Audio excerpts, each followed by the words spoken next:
कोविड-19 की वजह से पठन पाठन पूरी तरह से बाधित न हो जाए, इस वजह से हम आपके सामने एक वीडियो लेकर उपस्थित हुए हैं, जिसमें हम इंग्लैंड की गौरवपूर्ण क्रांति की चर्चा करेंगे। उम्मीद करते हैं कि परीक्षा की इस घड़ी में यह वीडियो आपको कुछ मदद पहुंचा सके। ज़्यादा समय न लेते हुए हम वीडियो को स्टार्ट करते हैं। गौरवपूर्ण क्रांति, यह घटना सन 1688 की है। इसके बारे में थोड़ा सा जानें। यह इंग्लैंड के इतिहास की एक ऐसी संघर्षपूर्ण घटना है जिसमें एक ओर राजा की निरंकुश एवं स्वेच्छाचारी शक्ति तो दूसरी ओर जनता की लोकतांत्रिक शक्ति के बीच मुकाबला था। राजा को ऐसा लगता था कि वह सर्वशक्तिमान है और उसकी शक्ति का मुकाबला करने वाला इस धरती पर कोई व्यक्ति या संस्था मौजूद नहीं है। परंतु राजा का यह घमंड चकनाचूर हो गया और जीत अंततोगत्वा जनता की हुई। मानव इतिहास में इतना बड़ा परिवर्तन बिना किसी खून खराबे के होने की वजह से इसे रक्तहीन या गौरवपूर्ण क्रांति कहा जाता है। संक्षेप में इसे हम राजा की निरंकुशता के ऊपर जनता या संसद की अंकुशता का गौरवपूर्ण विजय कह सकते हैं। अब हम देखने का ये प्रयास करेंगे कि राजा और संसद के बीच ये जो तनाव था उसका कारण क्या था। तो सबसे पहला जो कारण है वो है राजा की दैवीय अधिकार। जेम्स द्वितीय राजा के दैवीय अधिकार में विश्वास करता था। वह अपने को सिर्फ ईश्वर के प्रति उत्तरदायी समझता था, न कि जनता के प्रति। इस मूल वजह से राजा और संसद में संघर्ष प्रारंभ हो गया, क्योंकि संसद का मानना था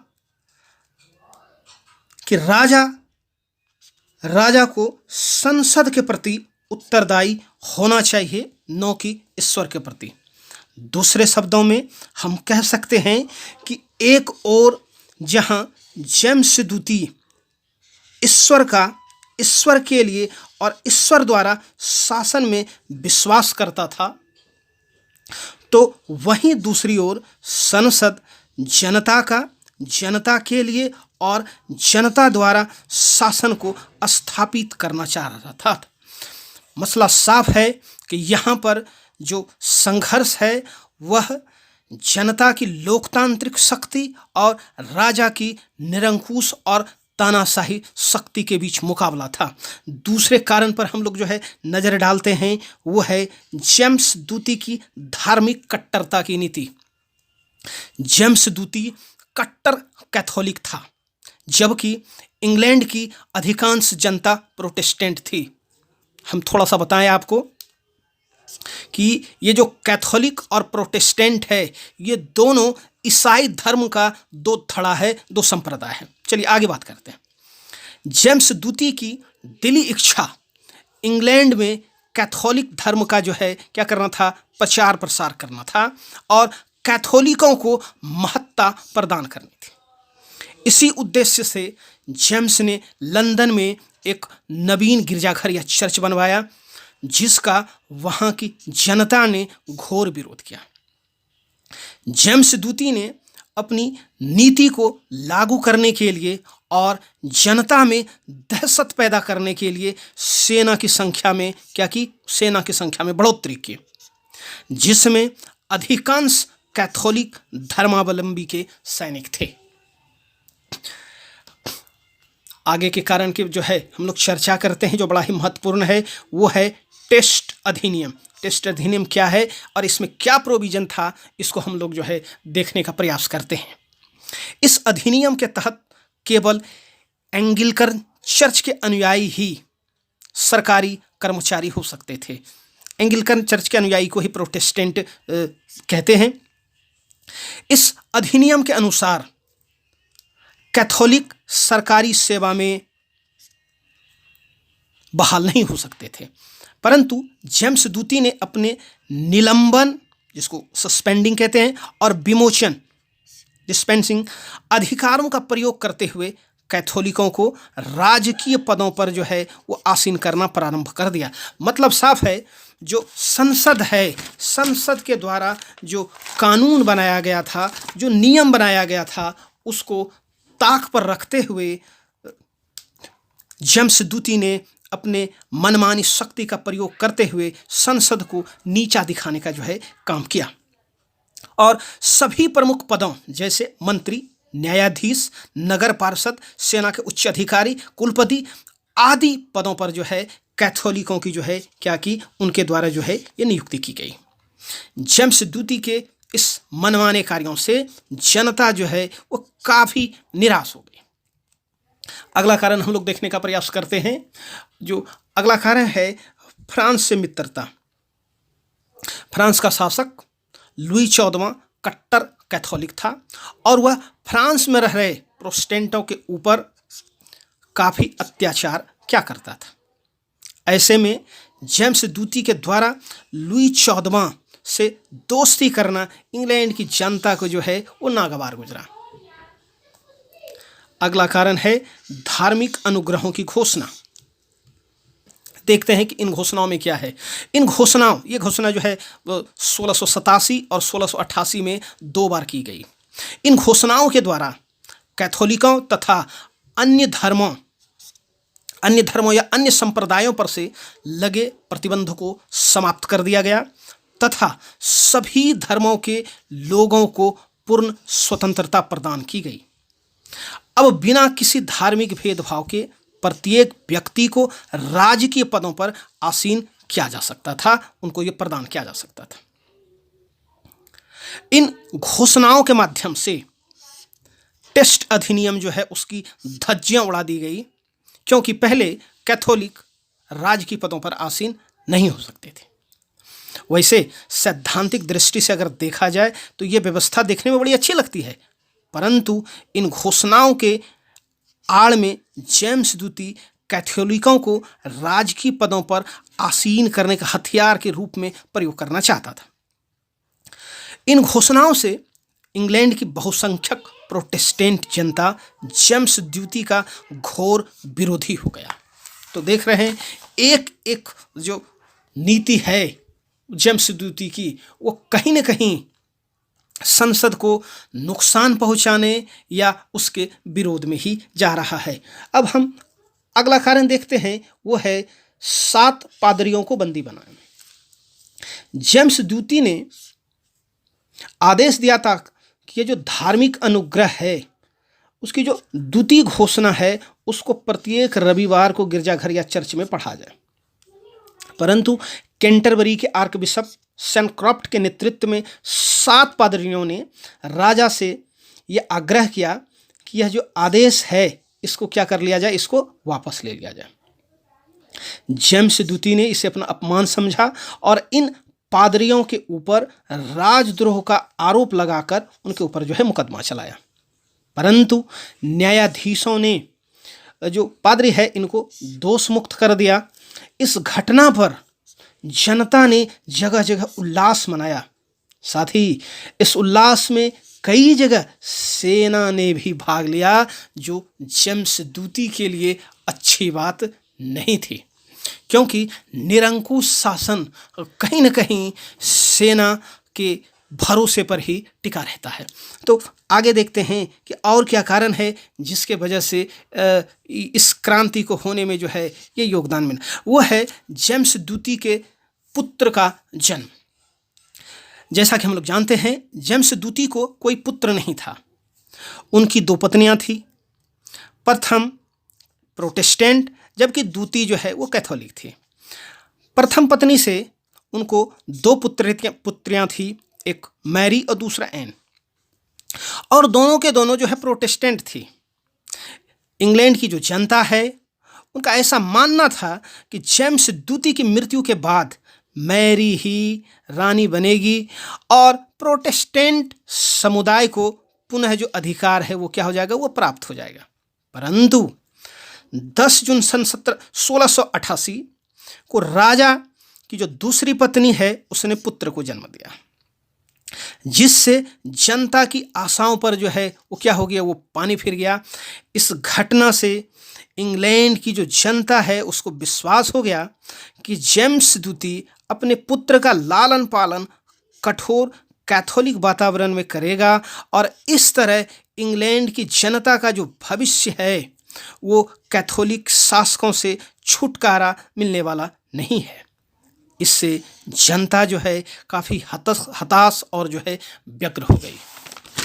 आगे देखते हैं हम लोग कि और जो है क्या इसका जो है असर पड़ा। ये कारण थे। अब इस कारण की वजह से जो है कुछ न कुछ जो है क्या है वो असर पड़ना था। उपरोक्त कारणों से खिन्न होकर इंग्लैंड की जो जनता है उसने जेम्स द्वितीय के दामाद, जो हॉलैंड का राजा भी था, इंग्लैंड के राज सिंहासन के लिए आमंत्रित किया। विलियम ने उनका जो आमंत्रण है उसको सहर्ष स्वीकार कर लिया और इंग्लैंड आ गया। जेम्स द्वितीय प्रत्येक दिशा से निराश होकर अंततः 23 दिसंबर 1688 को विलियम से बिना मुकाबला किए, बिना सामना किए वो क्या हुआ, वो फ्रांस भाग गया। और इस प्रकार इंग्लैंड के राजनीतिक रंगमंच पर राजा और संसद के बीच संघर्ष का जो नाटक चल रहा था उसका पटाक्षेप हो गया और उसका जो विजेता है वो इंग्लैंड की जनता बनी। चलिए, कई बार जो है इनके स्वरूप से संबंधित प्रश्न पूछे जाते हैं कि जो है जो 1688 की गौरवपूर्ण क्रांति है इसका स्वरूप कैसा था, तो हम लोग थोड़ा सा स्वरूप को समझने का प्रयास करते हैं। 1688 की जो क्रांति है उसका स्वरूप, 1688 की क्रांति का जो स्वरूप है वो गौरवपूर्ण और रक्तहीन थी। गौरवपूर्ण इसलिए कि मानव इतिहास में पहली बार शासन में सैद्धांतिक रूप से संसद या जनता की सर्वोच्चता वो स्थापित हो गई थी।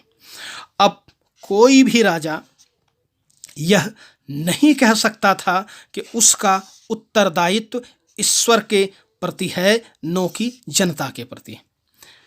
व्यवहार में इसी समय से शासन में जनता का, जनता के लिए और जनता द्वारा जो शासन है इसकी नींव पड़े। जाने ये घटना भी जो है इंग्लैंड में हो रही है और दुनिया में जो है इसका धीरे धीरे बाद में चल के जो है क्या होता है वो प्रभाव पड़ता है। यह क्रांति गौरवपूर्ण के साथ साथ रक्तहीन भी थी। क्यों भाई? क्योंकि इतना बड़ा आमूलचूल परिवर्तन हो गया और खून का एक कतरा भी नहीं बहा, कोई खून खराबा नहीं हुआ। इसी वजह से इसको जो है क्या कहते हैं, इसको रक्तहीन भी कहते हैं। इतिहास गवाह है कि अब तक जो भी क्रांतियां हुई, जो भी क्रांति हुई उसमें व्यापक पैमाने पर रक्तपात हुआ था। इस क्रांति से जनता की सर्वोच्चता स्थापित हो गई, वह भी बिना किसी खून खराबे के। अतः इसे हम रक्तहीन क्रांति कह सकते हैं या बल्कि कहते ही हैं। अब एक सवाल और पूछा जाता है कि जो गौरवपूर्ण क्रांति है इसका महत्व क्या है इंग्लैंड के लिए, इसका महत्व क्या है दुनिया के लिए। तो सबसे पहले इस क्रांति के माध्यम से ही संसद की जो सर्वोच्चता है वो दुनिया में स्थापित हो गई। इस क्रांति ने राजा के दैवीय अधिकार को अस्वीकार कर दिया और संसद की सर्वोच्चता को स्थापित कर दिया। अब कोई राजा यह नहीं कहता था कि ईश्वर के प्रति वरन जनता के प्रतिनिधि संस्था संसद के प्रति उत्तरदायी था। फिर से कहें कि अब राजा ईश्वर के प्रति नहीं वरन जनता के प्रतिनिधि संस्था संसद के प्रति जो है क्या थी, उत्तरदायी थी। अब कानून बनाने, कर लगाने, राज्य के गृह एवं वैदेशिक नीति आदि का निर्धारण राजा संसद के परामर्श से ही कर सकता था। मंत्री भी अब राजा के प्रति उत्तरदायी नहीं होके किसके प्रति, ये संसद के प्रति उत्तरदायी हो गई। तो अपने आप में ये एक बहुत बड़ी बात है। इसके साथ साथ हम देखें कि इस क्रांति ने इंग्लैंड में क्या कर दिया, प्रोटेस्टेंट धर्म की जो सर्वोच्चता जो है उसको स्थापित कर दी। इस क्रांति के परिणाम स्वरूप इंग्लैंड का वास्तविक धर्म जो है वो एंग्लिकन अथवा प्रोटेस्टेंट हो गया। चर्च पर से राजा का अधिकार समाप्त कर दिया और उसका जो उत्तरदायित्व वो संसद को सौंपा गया। यह भी निश्चित किया गया कि भविष्य में कोई भी कैथोलिक व्यक्ति अथवा जिनका विवाह कैथोलिकों से संपन्न हो वह इंग्लैंड की गद्दी पर आसीन नहीं हो सकता है। कुछ और महत्व हम लोग देख लें। इस क्रांति के माध्यम से पहली बार न्यायपालिका और कार्यपालिका के जो कार्य हैं उसको पृथक किया गया। पहले हम लोग देखें कि निरंकुश राजतंत्री व्यवस्था में तीनों शक्तियां, चाहे वो व्यवस्थापिका हो, कार्यपालिका हो या न्यायपालिका हो, एक ही व्यक्ति में संकेंद्रित रहता था और जिसकी वजह से राजा जो निरंकुश हो जाता था। अब न्यायपालिका और कार्यपालिका के कार्यों को जो है क्या किया जा रहा है, पृथक किया जा रहा है। प्रेस पर से भी जो है प्रतिबंध जो है हटा लिया गया और जनता और प्रेस इनको ज़्यादा स्वतंत्रता मिली, ज़्यादा फ्रीडम मिला पहले के बनिस्पत।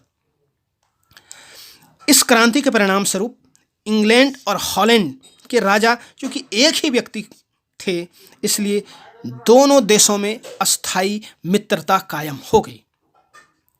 इस क्रांति के परिणाम स्वरूप इंग्लैंड में प्रोटेस्टेंट शासन की स्थापना हुई तथा हॉलैंड एवं फ्रांस में कटु संबंध होने की वजह से इंग्लैंड और फ्रांस में जो है यहाँ पर भी शत्रुता हो गई। तो इस प्रकार आज हम लोगों ने इंग्लैंड की गौरवपूर्ण क्रांति के बारे में चर्चा की। उम्मीद करते हैं आपको इससे कुछ ज़रूर लाभ प्राप्त होगा, मदद मिलेगी। और इस समय आप सुरक्षित रहिए, स्वस्थ रहिए, मस्त रहिए। थैंक यू, धन्यवाद, बहुत बहुत धन्यवाद, बहुत बहुत धन्यवाद।